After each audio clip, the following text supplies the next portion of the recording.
Flooding Prevention and Insurance Bill. Second reading what day? 14th of January 2022. 14th of January 2022. Well done, Emma. We now come to motion number 2 relating to the business of the House today. Minister to move. To move. The question is as on the order paper. As many of that opinion say aye. Aye. Contrary, no, I think the ayes have it. The ayes have it. We now come to motion number 3 relating to the Committee on Standards. I will call the Leader of the House to move the motion. Mr. Speaker, I beg to move the motion standing in my name on the order paper. Today's motion rescinds the House's decision of the 3rd of November to appoint an ad hoc committee. It also approves the 3rd report of the Committee on Standards, while noting Owen Paterson is no longer a member of the House. Mr. Speaker, I have listened carefully to the views expressed since the debate and decision on the 3rd of November, and I want to make it clear that members of Parliament must uphold the highest standards in public life. We expect all members to abide by the prevailing rules of conduct. Paid lobbying is wrong, and members found guilty of this should pay the necessary penalties. Our standard system must function robustly and fairly to support this, so that it commands the confidence of members and of the general public. The Government supported the principle of an additional right to appeal in the standard system in the House of Commons, and for that potential reform to be explored on a cross-party basis. The backbench amendment we supported, of course I could wait. Very grateful to the Leader for giving way. What happened a couple of weeks ago was an extraordinary failure of moral leadership, and I think it's given rise in the minds of many to serious questions for the first time about the character of this government. With hindsight, why did he and his right honourable friends not recognise the brazen wrongdoing of their colleague? Yes. Mr. Speaker, I think the simple answer, no, I think the honourable gentleman's heckle is unfair and unkind. I think it was simply the tragedy that afflicted Mr. Paterson coloured and clouded our judgment and my judgment incorrectly. And it is as simple and as sad as that. The backbench amendment we supported was intended to facilitate the exploration on a cross-party basis of a standards system with a time-limited ad hoc committee. However, I regret that the amendment conflated an individual case with more general concerns. That was a mistake. Crucially, the amendment did not carry cross-part support, and that is why we have changed our approach. The Government fully recognises the role of the Committee on Standards in ensuring that the Code of Conduct reflects and fosters the highest standards of public life, and I would like to thank all the committee members and the Parliamentary Commissioner for Standards for their service. We await its report on the Code of Conduct with interest. The committee performs an important role in identifying opportunities to improve the standards system, and I note that the Chairman has made a recent and helpful commitment to commission a senior judicial figure to advise on possible changes to the process. Mr. Speaker, I assure all honourable and right honourable members that I am always willing to discuss this matter further, and I hope to work with opposition members constructively on this issue. We all have the best interests of the House at heart, and I hope that, setting aside the previous debate, we will work well together in the weeks ahead. The Government... Of course, I'll give way to my right honourable friend. Most grateful to my right honourable friend. I'm very grateful to him for facilitating this debate. On the 3rd of November, at column 939, my right honourable friend said that concerns have been expressed about this individual case, including the lack of examination of witnesses, of whom there were 17, the interpretation of the rules relating to whistleblowing, the application of aggravating factors, and the absence of a right of appeal. With regard to the first three, what is the current view of my right honourable friend in relation to this particular case?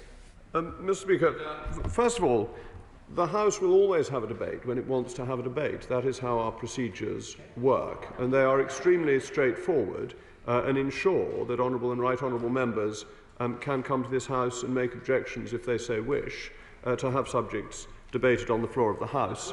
I will not give way because I am trying to answer my right honourable friend. The point he makes about last week's debate is one I've already covered, that we made the mistake of conflating the two issues of the individual case with the general system, and that did not cover cross-party support. And that is why the Government has committed to working on a cross-party basis to find and grasp opportunities to improve the system. I'll be listening carefully to all the insights of members during this debate, and I commend this motion to the House. The question is the motion on the Committee on Standards as on the order paper. I now come to the Shadow Leader of the House, Tangan Debonnaire. Thank you, Mr. Speaker. Where to start? There must be many a government MP today scratching their heads, asking, with a reference to the greatest pop star and songwriter of all time after Schubert, how did I get here? And I'm afraid, Mr. Speaker, that the Leader of the House still seems yet to have no answer to David Byrne's eternal question. Allow me to assist. I could suggest a few good books on parliamentary process, or maybe a trip to the table office. The Leader of the House, the Prime Minister, perhaps even the Government Chief Whip could do with a bit of revision. I could point them towards some party planners in Bristol who could perhaps help them to learn the basics on how to turn some beer and some crisps into a festivity in a brewery. When the Leader of the House opened the debate 13 days ago on what should have been a straightforward motion such as the one we now have to approve a Standards Committee report, he spent his then lengthy speech from the dispatch box not proposing his motion really, but instead proposing a backbench amendment which tore through his own motion and, more importantly, tore through the standards process right in the middle of a live case.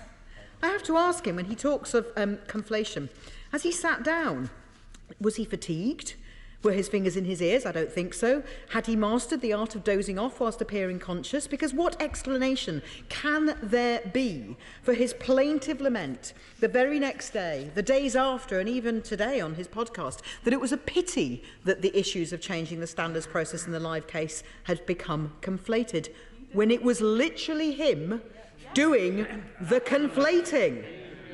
Spot on. Now, I understand the right honourable gentleman may not hang on to my every word, I know, but Mr. Speaker, why was he not heeding the wise counsel of the member for Rhondda, the chair of the Standards Committee, his own former chief whip, the right honourable gentleman for the Forest of Dean, the father of the House, the member for Worthing West, and any number of others?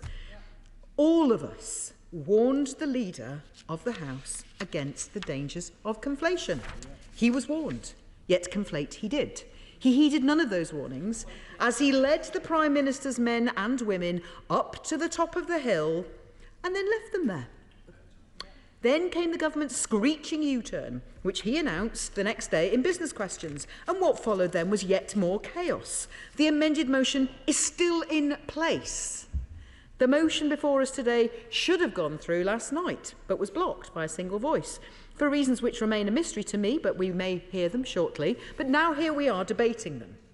When he was asked at business questions how this sham committee, which is on the messed up motion, with a named chair, quite inappropriate, would operate with no funding, no cross-party support, the Leader of the House, I seem to recall, waved his hands at me, tried to imply that we hadn't been listening to his words, but we had. And answer came there none.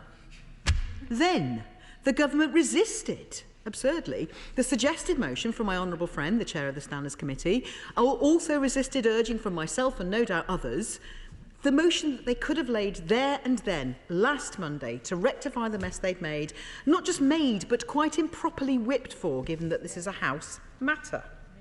Then finally last Tuesday, it appeared on remaining orders for last night on a nod or nothing basis. Now, I confess, Mr. Speaker, even I was surprised at the chaos last night as it descended into chamber farce. I really thought that the government, having admitted their mistake and squirreled away this remedy on a late night, no debate motion, surely they will have made sure that no one was going to mess it up for them again. But, Mr. Speaker, oh, how wrong I was. To continue the talking heads references, this is not my beautiful house, and this government cannot sweep this under the rug. The Leader of the House has now apologised on his podcast, but will he also apologise to the House for the damage that has been done to the reputation of Parliament by this sorry affair? Now, yesterday, the Business Secretary rightly sent an apology to the Standards Commissioner, the independent Standards Commissioner, Mr. Speaker, for his outrageous comments when he was sent out on a morning media round to be the government apologist for bad behaviour. So which hapless minister are they going to send out next time? Will it once again be the Environment Secretary, who was also sent out to describe this all as a storm in a Westminster teacup? If it is a storm in a Westminster teacup, Mr. Speaker, it must be a very big teacup, because here we are. 13 days. 13 days. Mr. Speaker, standards matter. Scrutiny matters. An independent system of holding everyone in public life to account matters.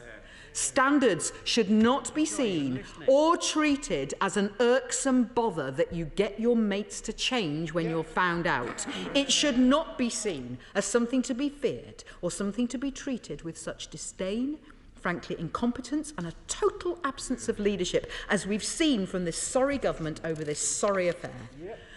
Mr. Speaker, to anyone who really loves democracy, standards are the bedrock of everything we do, everything. Once more, it seems I have to remind the Right Honourable Gentleman that they are, the Nolan principles are, selflessness, integrity, objectivity, accountability, openness, honesty, and finally, leadership. For democracy to work, for it to be trusted, these values have to be integrated into our political system, but also celebrated and welcomed. No MP must be for hire, not one. Standards should be the guiding light of every day in this place, a frame around what we do, a filter to sift out what must not be done from what must be done. Something we demand from ourselves and each other.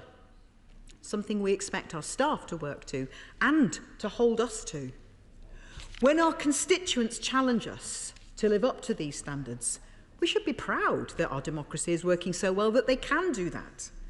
Mr. Speaker, how have we got to the point where the Prime Minister has to clarify that the UK is not a corrupt country? How did we get here? How did we get here? Mr. Speaker, let's keep the upward trajectory, started in 1695, which I would have thought the Right Honourable Gentleman would have appreciated, and I thought he did appreciate, making our standards stronger, our systems of accountability more effective, not weakening them as the government tried to do with, I'm afraid to say, the Leader of the House's assistance. I am glad that the Leader of the House recognises it as a mistake, but I ask him again if he will apologise to this House. I'd also ask him, when will the government bring forward the recommendations or respond to the recommendations of the Committee on Standards in Public Life 2018 on MPs' outside interests?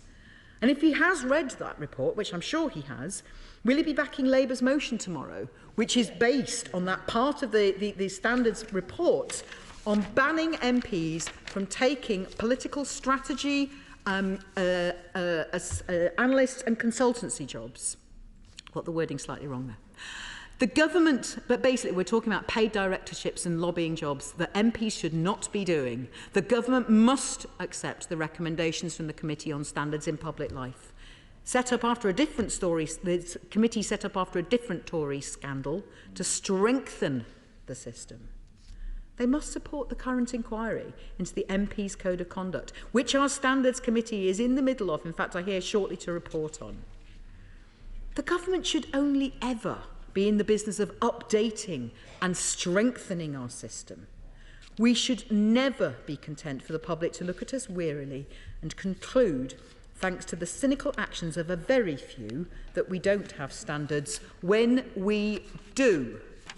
Mr. Speaker, finally, we should never have been put in this position, but we were, by the benches opposite, and now they can't even clear up after themselves. We can now, today, and I hope we do, end this particular part of a sorry mess of a motion off the books by voting through the one in front of us, mercifully unamended, as it should have been 13 days ago, if only the Leader of the House had been listening then.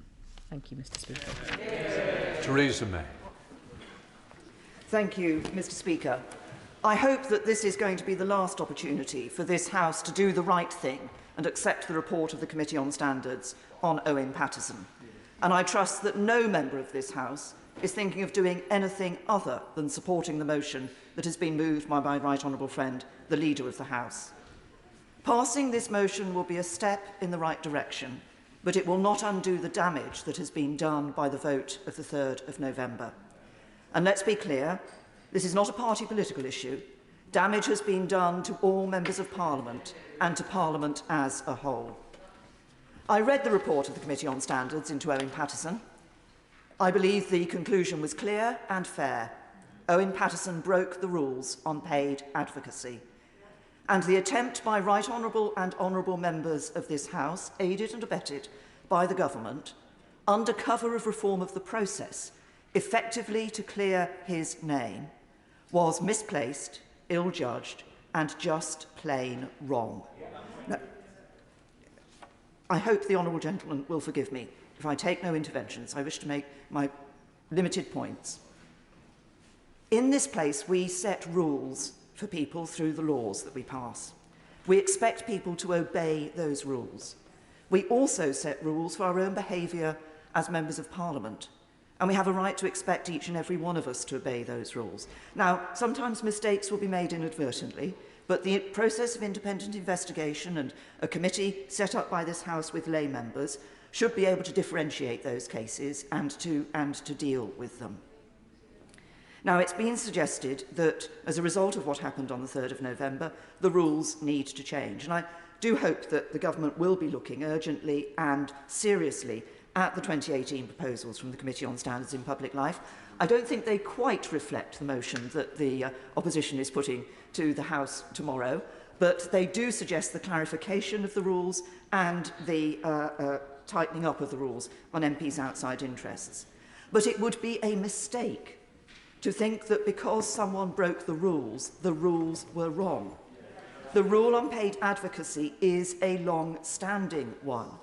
The problem came because there was an attempt to effectively let off a then member of the House. And that flew in the face of the rules on paid advocacy and in the face of the processes established by this House. Now, it's also been suggested, as a result of what happened on the 3rd of November, that there are questions about the role of MPs. We should not conflate or confuse these two issues. The first is about ensuring that no company or individual can gain an unfair advantage by paying a Member of Parliament to advocate on their behalf. That is a matter for the Code of Conduct of members of this House and the rules of this House. The second is an issue of the service that MPs give to their constituents, and that is a matter for their electorate. Damage has been done to this House. We can start to repair that damage by accepting the report of the Committee on Standards, and I urge every member of this House to support this motion. SNP spokesperson Pete Wishart. And thank you ever so much, Mr. Speaker. Well, that worked out well, didn't it? What an absolute and utter disaster. And to see the Leader of the House standing there, no apology, no contrition, no ability to let it sink in just how bad things have come.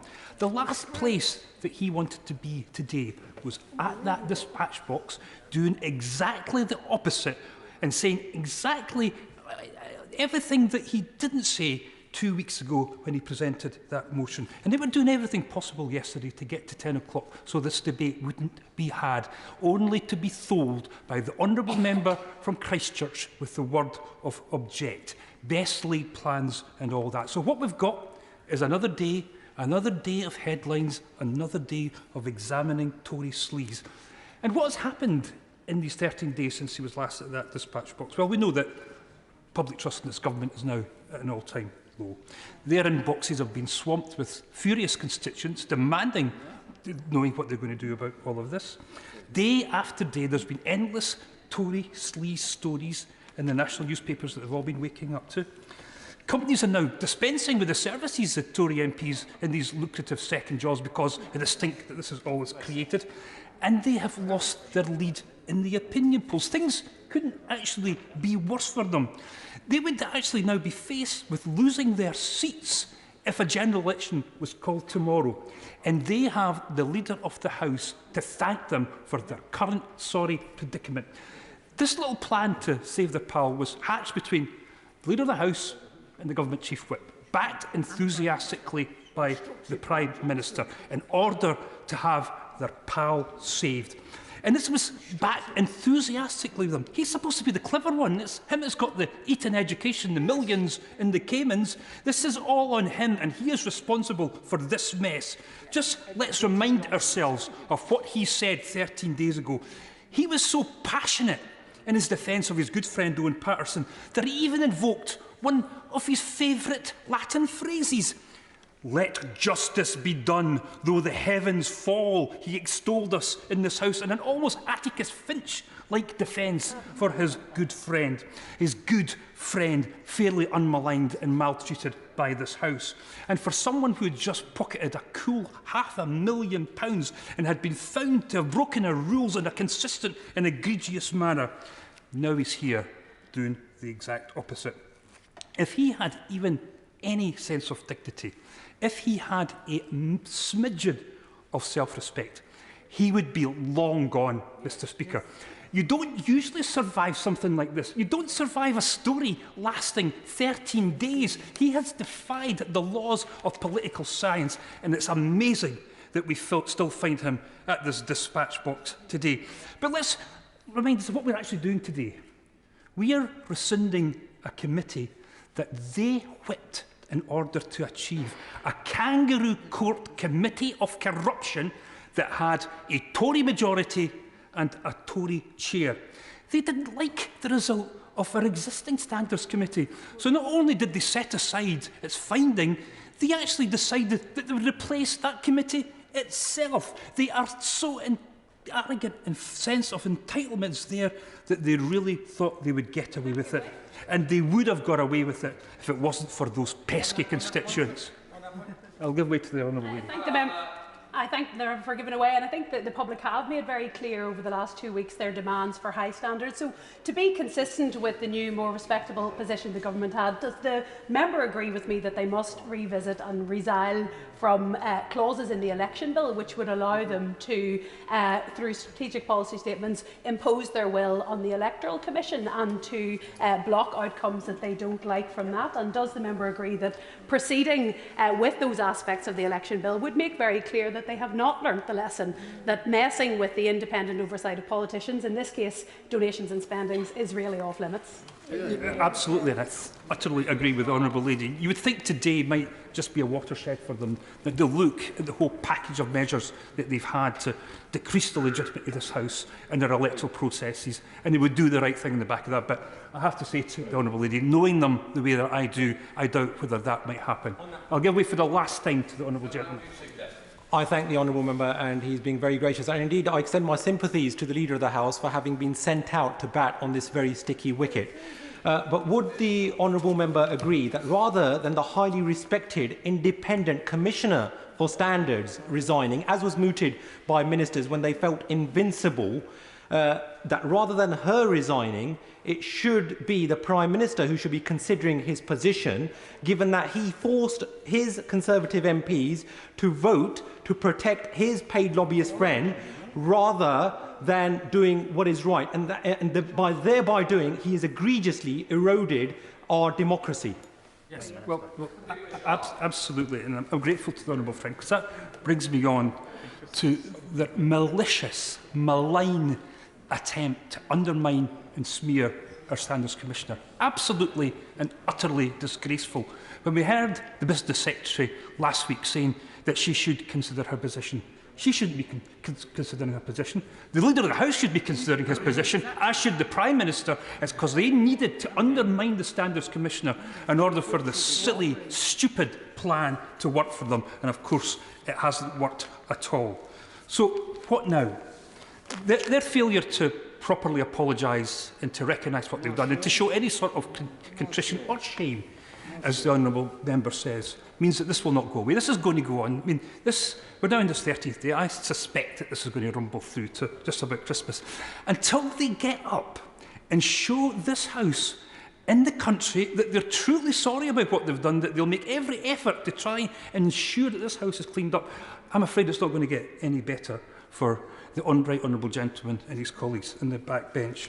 And I note that even the most loyal of Conservative backbenchers are actually talking about replacing their Prime Minister and ensuring that these out-of-touch Brexiteers who seem to be running the Conservative Party get no place near making decisions like this again in the future. There's a new generation of Conservatives up there. Some of them are actually even quite good.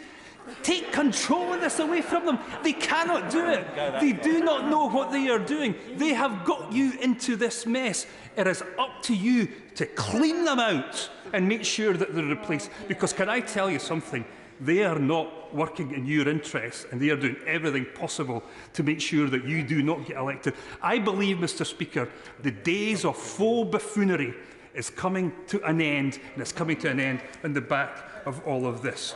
But the Leader of the House's position, I say to him, as somebody who I respect very, very dearly, his position is totally and utterly untenable.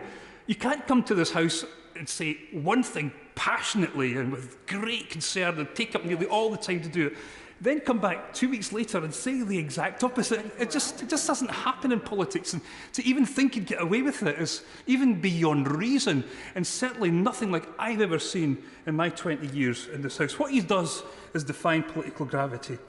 He's opened a Pandora's box of Tory sleaze, and it was him that took the lid off, and we could all see what's inside of this. They think this is all over. It's not over yet. It's barely just begun. Sir William Cash.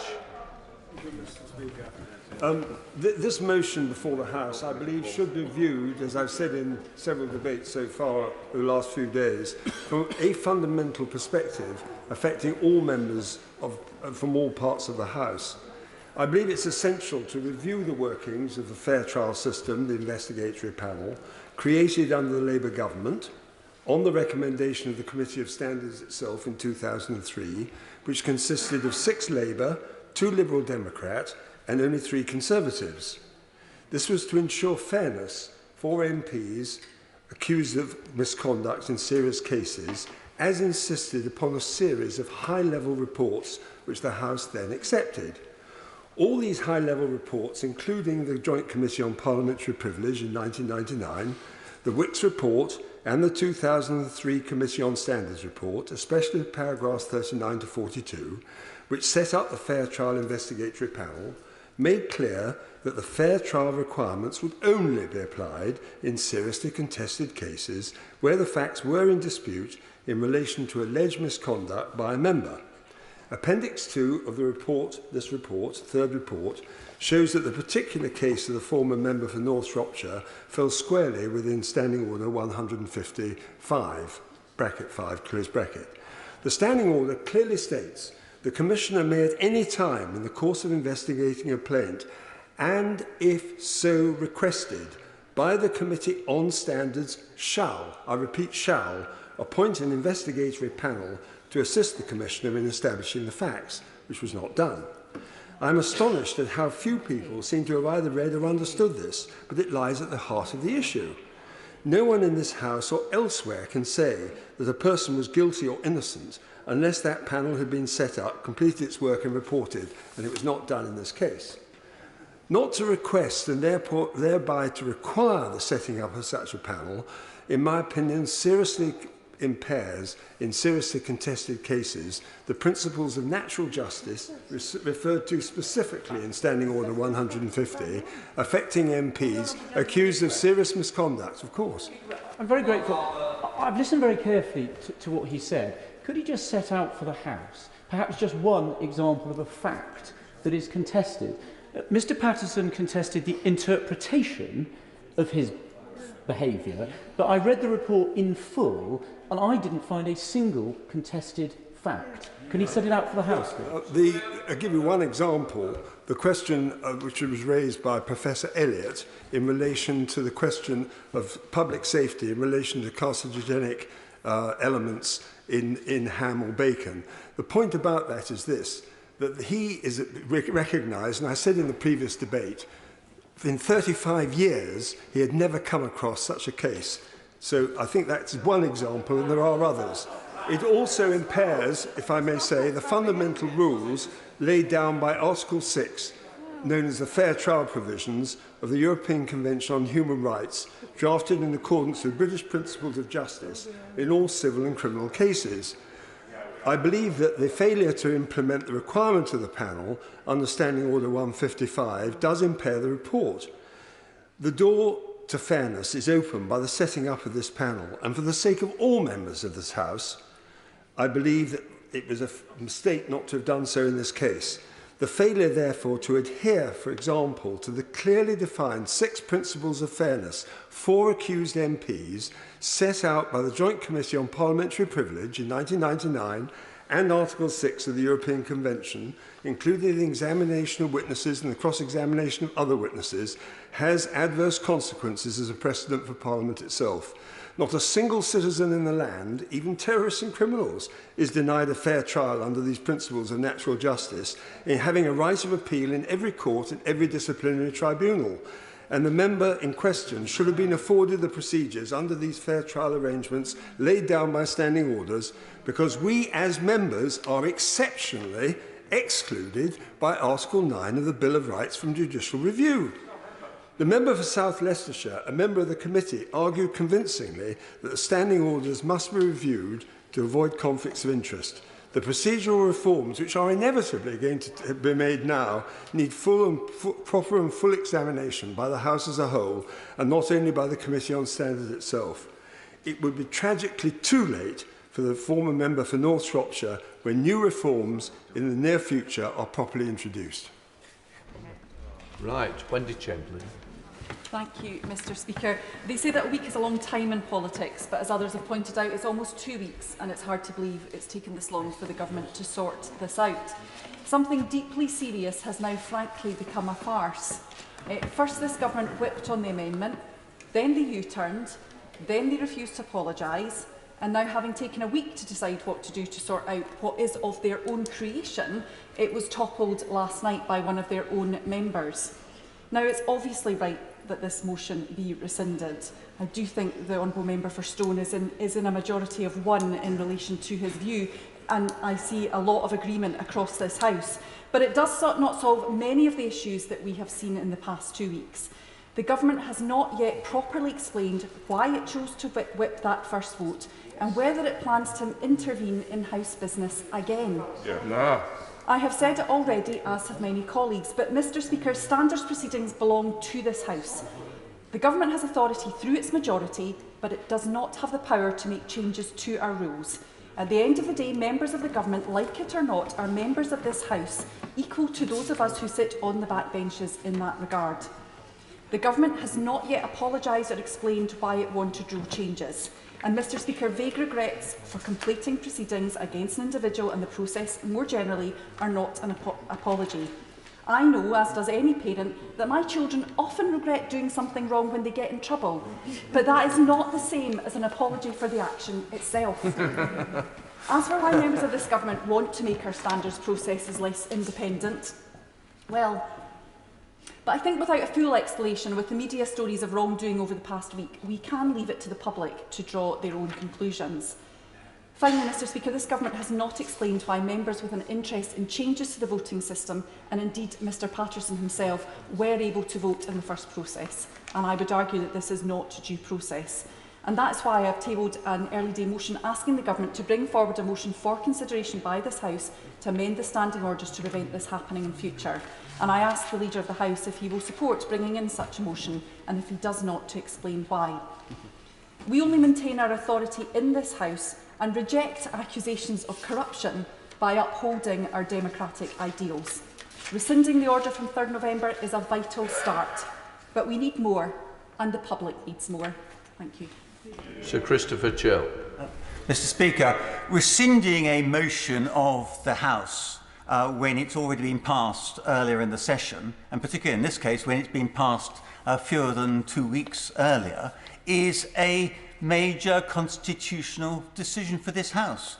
And I think that it's absolutely right that we should be having this debate today, rather than that issue should have gone through on the nod yesterday. And I'm delighted that the Honourable Lady, the member for Bristol West, and the Honourable Gentleman, the member for Perth and North Perthshire, have enjoyed participating in this debate, having resisted the opportunity last night to insist on there being such a debate. They would have been quite happy last night for this to have been swept under the carpet. But I think it's important for this House of Democracy to debate this issue openly, and that's why I used the power of, as an individual backbencher last night, to ensure that we had this debate today, and I've got no regrets about that whatsoever.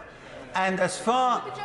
Of course I will, yes. I'm an honourable friend. So yes. I recognise that the member is keen to make sure that this Parliament has its time to have its say. But we've had almost 4.5 hours of debate on this issue already. Do our constituents not deserve us to focus on actually delivering those promises we made to them, things that matter to them, rather than spending time here trying to deny things which would have had the same outcome no matter what? How much time does he want to give? Is it 10 hours, 5 hours, 15 hours? When will it be enough? Should I express shock or outrage, Mr. Speaker, at what my honourable friend has said? Because clearly, in the time to which she's been referring, she hasn't applied her mind to the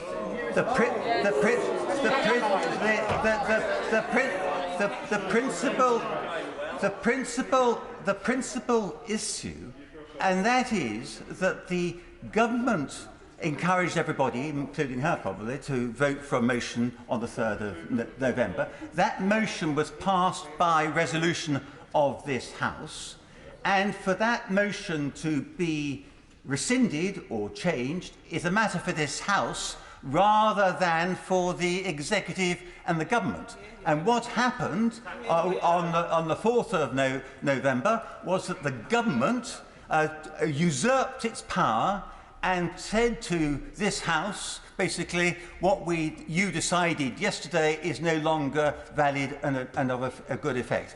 And that's why this motion is so important, because we can't pass motions and then rescind them without proper debate. And that's what I'm trying to concentrate on today. The process is absolutely fundamental to the issue of natural justice. And when I raised with the Leader of the House earlier on in an intervention, I referred to 3 of the issues which he has talked about on the 3rd of November in his introductory remarks. And he expressed then concerns which have been raised with him about the lack of communication, the lack of examination of witnesses in this case, and there were 17 such witnesses available to be examined.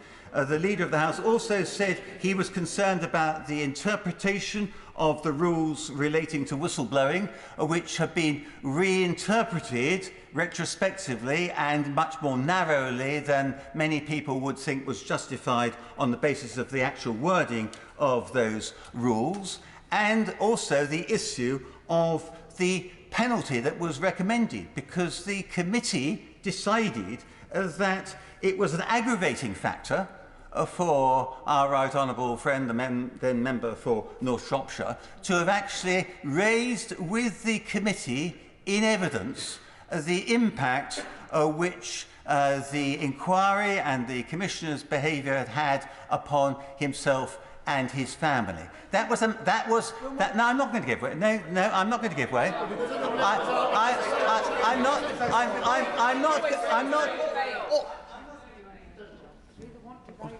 What I would say is, if the honourable member wishes to give way, he will give way. I think his slight indication was that he doesn't wish to give way to Mr Harper.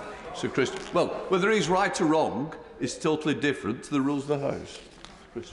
Thank you, Mr Speaker. And I understand that some people find this rather an issue of sensitivity. And indeed, I raised a related aspect of this with the Leader of the House, because a previous report of the Commission, for the Committee on Standards, had decided that colleagues who had disputed the decision of the Commissioner for Standards, that in itself was an aggravation of their penalty. And that is completely at odds with the principles of natural justice in our country. In our country, you can defend yourself, and by defending yourself in a forum, a court of law or an inquiry, that cannot be regarded as an aggravating factor. If you admit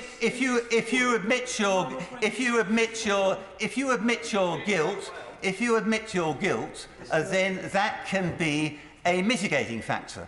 But to defend yourself against charges cannot be regarded as an aggravating factor. And I think that this committee, in deciding, as it did, that the Right Honourable Gentleman, the former member for North Shropshire, by referring in his evidence to the committee to the impact of the inquiry upon himself and his family, I can't see how that could have been in itself an aggravating factor when it came to sentence. And that was an issue.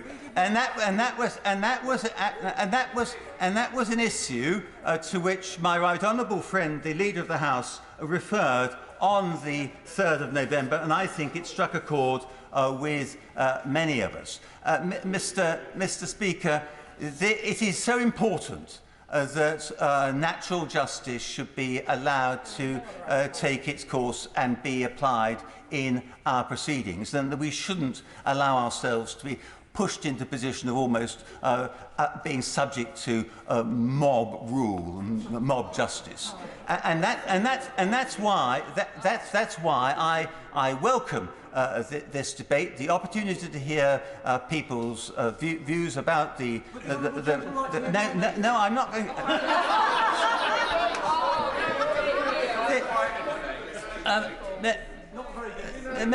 Mr. Speaker, I will call him my right honourable friend. Okay, my right honourable friend has got plenty of time in which to catch your eye and make his own points in his own way. But I know that he has a different view from that which I have about these proceedings. He's entitled to that view. Each of us is entitled to our own views. But what we should be doing in this democracy is actually enabling those views to be heard, and I'm delighted that this debate is facilitating just that. Yes, Phillips. Thank you, Mr. Speaker. I normally have to say that thing, there's all these things we have to say, it's an honour to follow the honourable gentleman. First of all, I'm actually going to defend his position and critique what he has said. First of all, the first critique I would say is that I have to say I found the tone in which you spoke to one of your colleagues to be, in my view, slightly unacceptable as a woman in these proceedings. But as a woman in these proceedings, I've had call to find some of the tone of the honourable gentleman problematic in the past. So nothing new there. Where I'm going to defend him, though, is that he is standing in this chamber, and I love to turn up to these debates and have have it out once again. He is standing in this chamber defending a position and being barracked for that position, and I can understand why. I get it. People want this to go away. I can see why the people in this House would want that. It was the government's position 13 days ago. Yeah. And so it is slightly unusual, and notwithstanding the member for the Forest of Dean, who he would not take the intervention for, whilst saying that he liked debate. To be fair, it was never been his position. But, it's all well and good barracking him and saying we shouldn't be talking about it, but this was the government's position just weeks ago, and I think that that's important to remember. I just want to go over a couple of things. The idea of natural justice, I have to say, seems incredibly to be in the eye of the beholder. I find, as somebody who has worked in the justice sector for nearly 2 decades now, it's never something that's ever said about victims. Victims are never asking for natural justice, one notes. Natural justice is a terminology that always gets pulled out when people don't like the result of something that has happened, I find. And I have to say, I feel that what happened in this case was absolutely natural justice. The honourable gentleman, the Owen Paterson, was entitled all the way through to defend his case. And if what the Leader of the House said earlier about, you know, his mind was clouded by the tragedy that had occurred, you know, I have some sympathy for that, except it's not a mitigation that's ever offered to any of my constituents in immigration tribunals, in welfare tribunals, dreadful things that have happened to them that would never be taken into account. And so it's quite difficult when the government's policy is to mitigate only against some people and cloud their minds only against some people. In this case, all the way through, the member was entitled to defend himself, and defend himself he did considerably better than lots of members in this House who don't have £100,000 contracts would have been able to do. Because lots of people in this House, and let's not even get started on access to justice outside this House. Welcome to almost every family court in the land where people are defending themselves. He was able to access legal representation all the way through. That is undeniable. And not just legal access. Let's face it, Owen Paterson will have had considerably better access to law and silks and fancier lawyers than most people in this House. So let's not pretend he was completely and utterly blindsided by this process and that it wasn't handled fairly. It was. It absolutely was.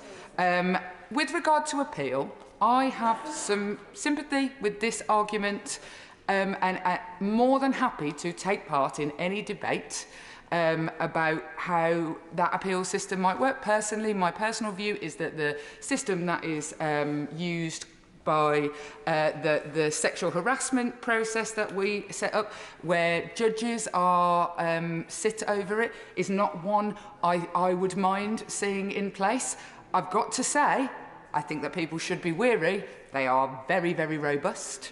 They are very, very detailed. They cross-examine the evidence to the point, and in those cases, I've never once seen it come down on the side of the member. In fact, there were members in this House that are no longer sitting in here because of what that appeal said. Unfortunately, the appeal in one of the cases, the member still sits in here, regardless of the tragedy of the loss of members of staff from this place, the member for Delin. I just want to say just a tiny thing about transparency of how these things work for the public, to speak out to the public and say that I feel a little bit for the member for South Northamptonshire, because the way these things work in this House usually is that you find a backbencher who's got credibility and you make her take it through, and it's often a her. You make her take it through on behalf of the executive. And that is what I feel happened last time.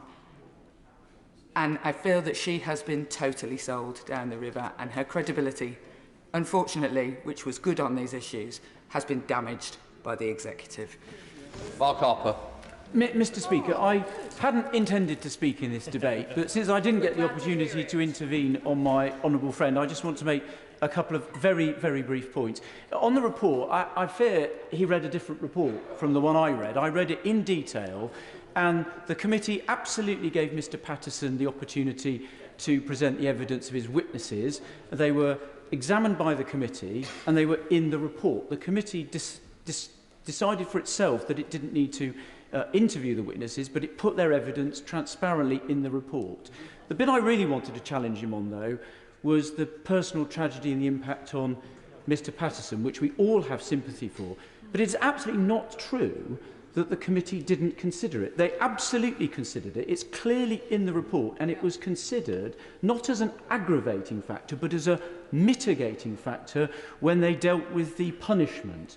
And I think the chairman of the committee set out clearly the precedent for paid advocacy and the punishments meted out to former members of this House. And it was fairly clear to me from what he set out that Mr. Paterson got a significant degree of leniency in terms of the proposed penalty because of the personal tragedy that I think the committee rightly reflected in their deliberations. They tempered their punishment with mercy, which I think is an absolutely proper thing to do, and I think this House would have accepted that if Mr Paterson hadn't taken the decision of his own accord to leave the House. That's all I wanted to say, Mr Speaker, to put the record straight, and I hadn't intended to do so. I'm grateful for you allowing me to catch your eye. Briefly, Carl Turner. Thank you, Mr Speaker. I'd not intended to speak in the debate, but I was prompted, I have to say, by the Right Honourable Member for Maidenhead, because it became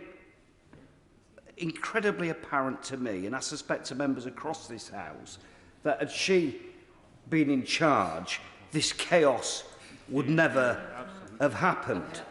And this chaos is the making entirely of one person, Mr Speaker, the Prime Minister. So when the Leader of the House comes to that dispatch box and says that actually the reason we made this mistake was because we had sympathy for Mr Paterson, it's not credible.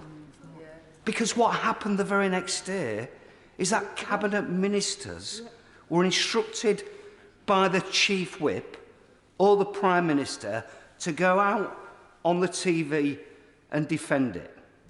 Would never have happened under the previous Prime Minister.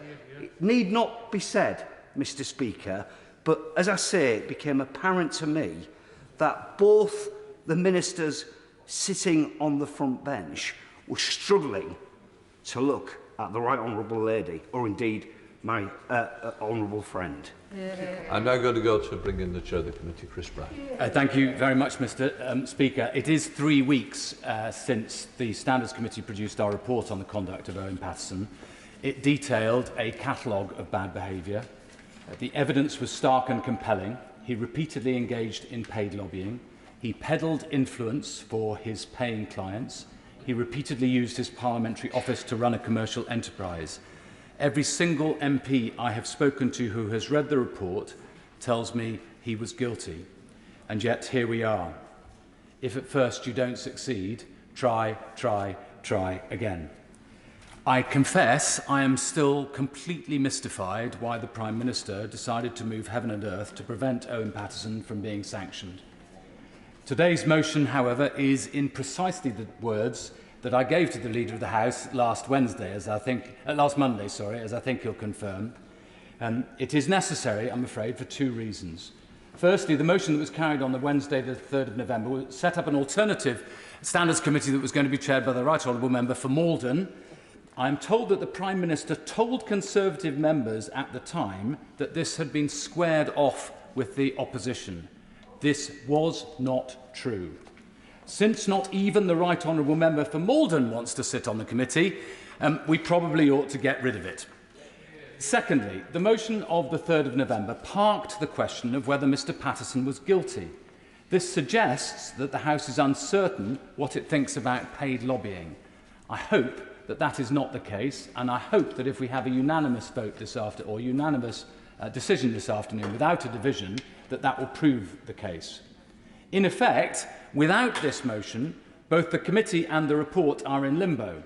And I'm not an expert on the theology of the Catholic Church, but I understand that the Catholic Church now believes that limbo doesn't exist.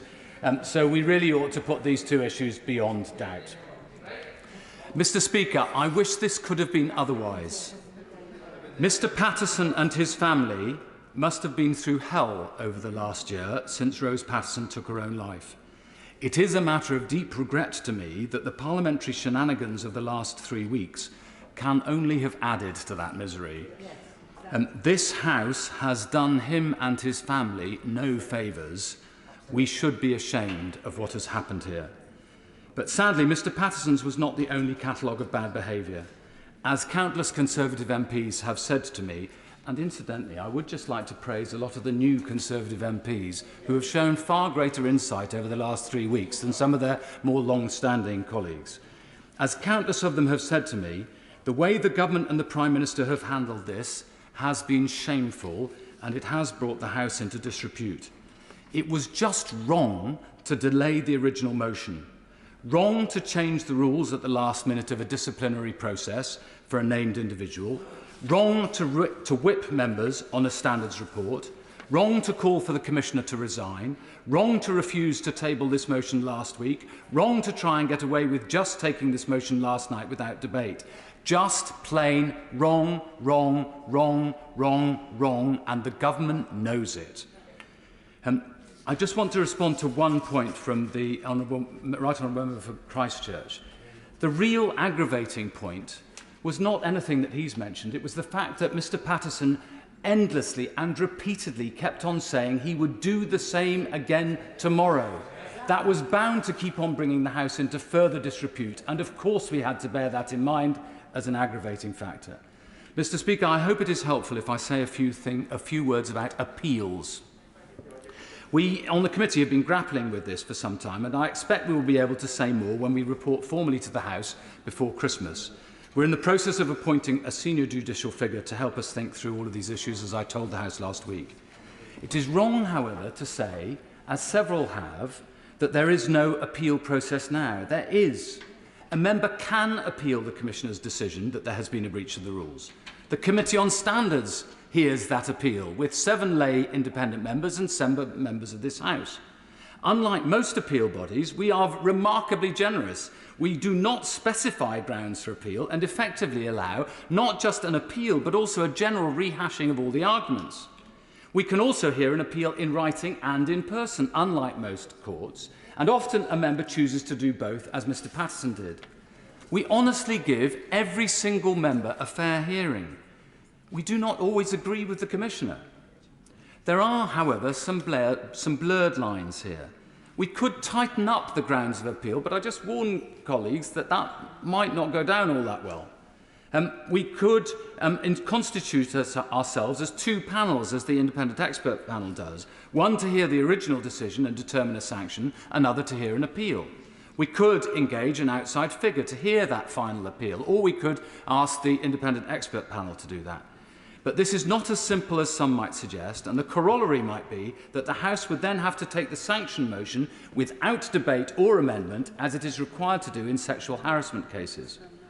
I am, however, extremely reluctant, and I would urge the House to oppose this, the idea of moving from an inquisitorial system to an adversarial one. That would require everyone to be legally represented. That would benefit wealthy MPs over poorer MPs, unless there's going to be legal aid provided for MPs when it's not now available in many other places. It would dramatically increase the cost of the proceedings and significantly extend the process. It would be disproportionate. It would not be any fairer to the member or the complainant. Just some final points. The Telegraph today reported a government source as dismissing the Parliamentary Commissioner for Standards and the advisor on the Ministerial Code as bureaucrats who should be ignored. I'm glad the Business Secretary has apologised for calling for the Commissioner to resign, though I suspect he wasn't freelancing at the time. But leadership in this field means backing the independent system, not seeking to undermine it.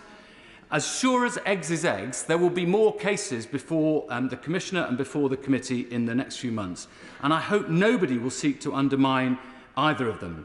I want to pay tribute both to Catherine Stone, the Commissioner, and to all of her team who have worked tirelessly over these few weeks, despite some extreme bullying. That same source in the Telegraph, Mr Speaker, also said that backroom talks between parties on an appeals process for MPs have already begun. This is, I'm afraid, completely untrue. There have been no approaches to the opposition parties or to me as chair of the Committee of Standards or to the Standards Committee. It is untrue, and I hope that briefing will stop.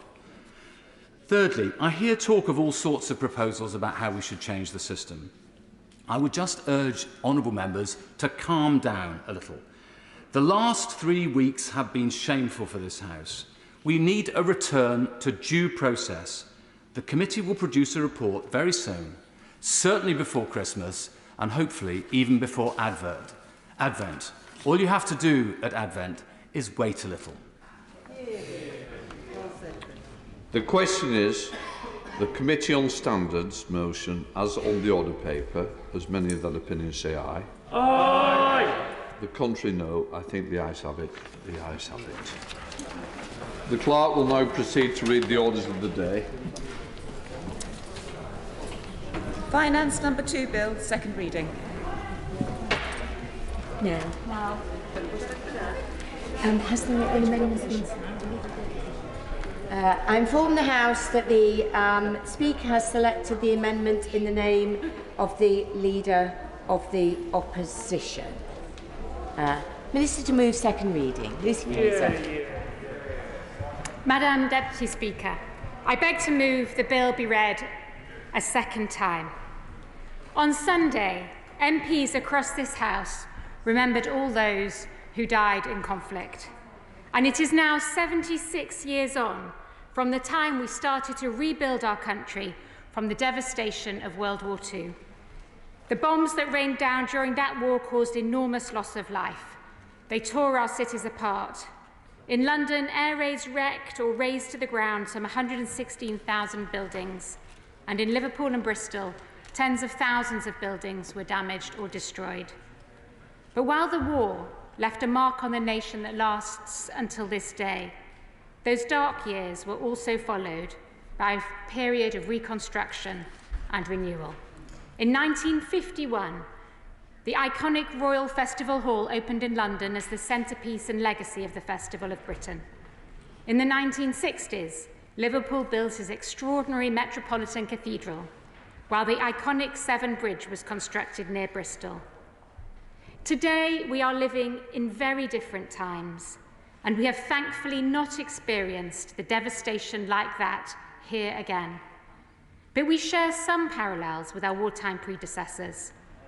As we emerge from the pandemic, our cities' buildings may remain intact, but jobs, families, and livelihoods have been at risk, and some have been damaged by the worst economic shock in 300 years.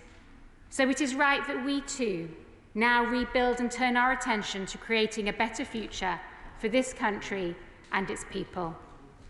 Last month, the Chancellor started that work. His budget set out our plans for the stronger economy that will allow Britain to succeed. An economy of stronger growth, stronger employment, and stronger public finances, with higher wages, high skills, and rising productivity. And this finance bill will achieve that. Madam Deputy Speaker, before I turn to the bill's main measures, I'll talk about its context. Our economic situation has improved since the last finance bill. We've moved away from emergency support to focusing on our recovery, which is now well underway. In fact, the economy is expected to bounce back to its pre-COVID levels by the turn of the year, earlier than was expected in March, while our economic plan to safeguard jobs, livelihoods and businesses has worked. And as a result, we can now invest in better public services, in jobs and skills, and in levelling up the country, so we open opportunity to everyone, everywhere. However, we shouldn't forget that debt is still at its highest level as a percentage of GDP since the early 1960s and is set to pass 1.3 trillion. And whilst this level of borrowing is still affordable, it leaves us vulnerable if another crisis hits. So we must continue to create a stronger economy that can withstand financial shocks. That's why the Chancellor announced a new Charter for Budget Responsibility with 2 fiscal rules that will keep us on the right track. I want to focus on 3 aspects of the budget in this finance bill. Support